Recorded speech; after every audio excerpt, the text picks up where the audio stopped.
Good morning, ladies and gentlemen. I have no disclosures.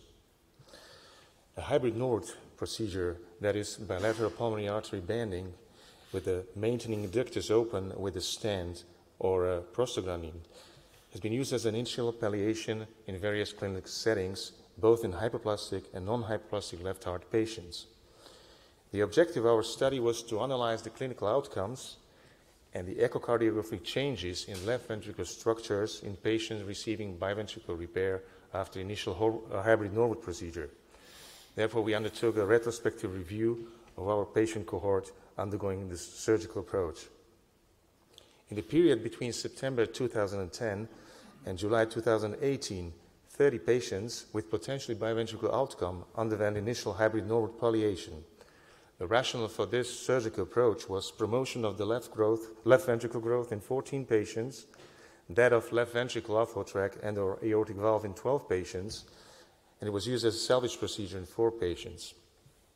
Eventually, 3 patients underwent comprehensive stage 2 procedure because of inadequate left ventricle growth. 1 patient is still awaiting definitive repair, and 26 patients who received biventricular repair account for the study group in this analysis. The patients were assigned to 3 groups: the borderline left ventricle group, including 10 patients with BSA indexed left ventricle end diastolic volume equal or less than 20 milliliters per square meter, then the group with severe aortic stenosis and or left ventricular outflow tract obstruction, including 12 patients with z-scores varying between -3 to -5, and a salvage group including 4 patients with hemodynamic unstable situation with comorbidities requiring urgent surgical procedure. The diagnostic structure of our patients are shown on the pie chart on the right side. At the time of hybrid Norwood procedure, the median age was 13 days and the median body weight was 3.2 kilos. The PDA was standing in 17 patients, whereas it was maintained open with prostaglandins in 9 patients. In patients with small left hearts, ASD was left deliberately restrictive.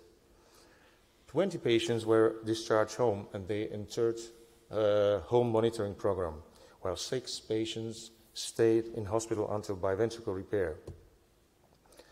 The median length of interstage period was 65 days. There were 8 catheter-based interventions, mainly on ductal stents, and there were 8 surgical procedures, mainly related to manipulation of pulmonary artery bending tightness.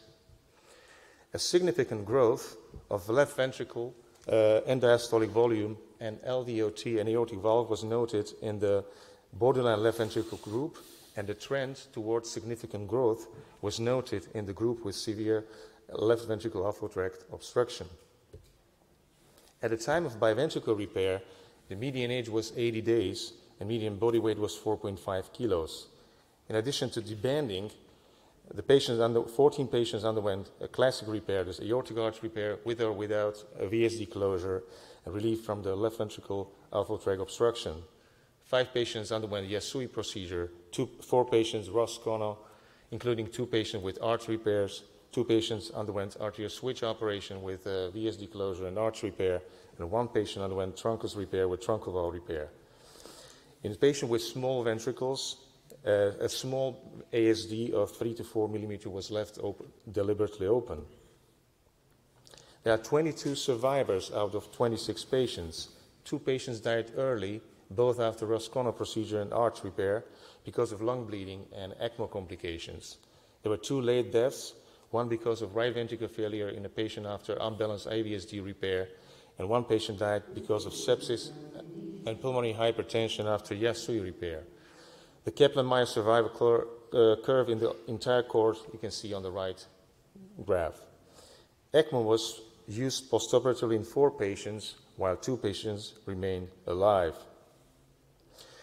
There were 19 catheter-based interventions after biventricular repair, mainly on the aortic arch and pulmonary arteries. They were statistically significantly less common in borderline left ventricular group. The freedom from reintervention you can see on the chart on the upper right panel. There were 15 surgical procedures after biventricular repair, mainly related to relief of the recurrent left-sided obstructions.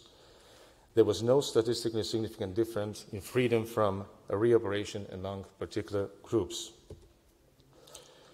The median follow-up is 1.8 years.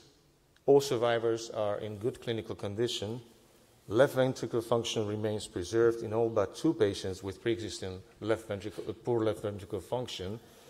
And there is again an ongoing significant growth of left ventricular structures in the borderline left ventricular group. In conclusion, hybrid Norwood procedure allows for hemodynamic stabilization of critically ill newborns, somatic growth in subjects with low body weight, and temporization of major reconstructive procedures beyond the neonatal period. It can be safely used as an initial palliation in patients with borderline left ventricles. The adequacy of left ventricle for biventricular repair can be assessed more accurately after a few months as left ventricle structures can grow. Therefore, more patients may eventually achieve biventricular circulation than was thought initially. Hybrid Norwood can be used as a part of staged approach in patients with severe aortic stenosis and/or left ventricular outflow tract obstruction with uncertain feasibility of single-stage biventricular repair due to small aortic valve, LVOT, or left ventricle. Moreover, the growth of aortic valve and/or left ventricular outflow tract may permit rather conventional repair than complex reconstructive procedures such as Yasui or Roscono with artery repair with inferior outcomes. Additional catheter-based interventions and surgical procedures are common both during interstage periods and after biventricular repair. Thank you for your attention.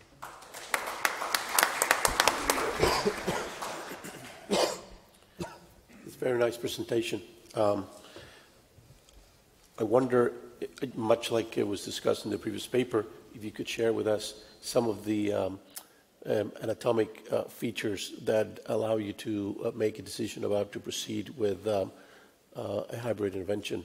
In particular, the mitral valve anatomy dimensions, and I think you already mentioned about the left ventricular dimension.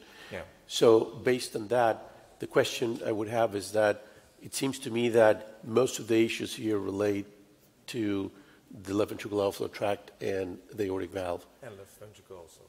Which are things that we could certainly do something about it, but I didn't hear that you mentioned the mitral valve in that, decision-making, algorithm. So what were those criteria besides the size of the LV? Yeah. And where were the mitral valve in these patients? Right. So, of course, we looked at several parameters when deciding about, of course, very difficult decision-making in this difficult group of patients. So we look, of course, at the morphology. Mitral valve, of course, Z-scores, of course, anatomic variants of the mitral valve, then, of course, the ratio between the length of the left ventricle and the heart axis ratio. Then, of course, we look at the left ventricle function and also the volume of the left ventricle, which we think is very important in decision-making. About LVOT alone, and aortic valve, of course, we know that we have Yasui or Roscono, what we can do. So that's a different story, but when we want to decide about univentricular or biventricular pathway, we have to especially look at the left ventricle.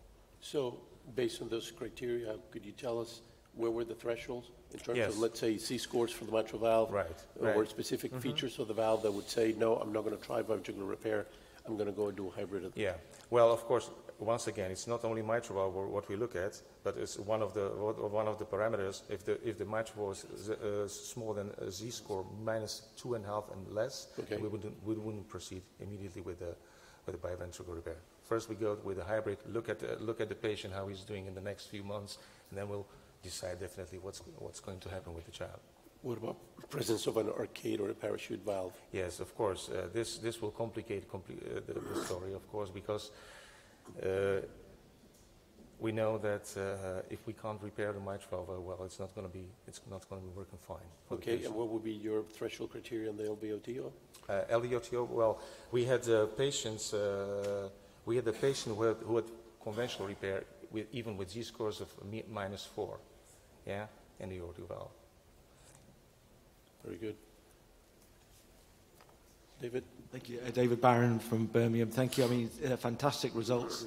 When these presentations come, the question is always biventricular repair at what cost? Yeah. So you've probably got surgical reintervention rates are around 50% at 2 years. And we know that the more reintervention you need and the earlier you need it, the worse is your long-term prognosis, right? And you're looking at maybe 70-75% survival with good function of your cohort. So you have to look at what would have happened to these patients if they'd have had a Norwood operation, is one answer. So my two questions really are, what is the pulmonary hypertension instance in your survivors or high RV pressures? Yeah. And secondly, have you learnt perhaps there are some patients now you may not take through this route and you think may do better with a Norwood? Yeah, this is a retrospective review. Of course, we'll need a prospective review for this.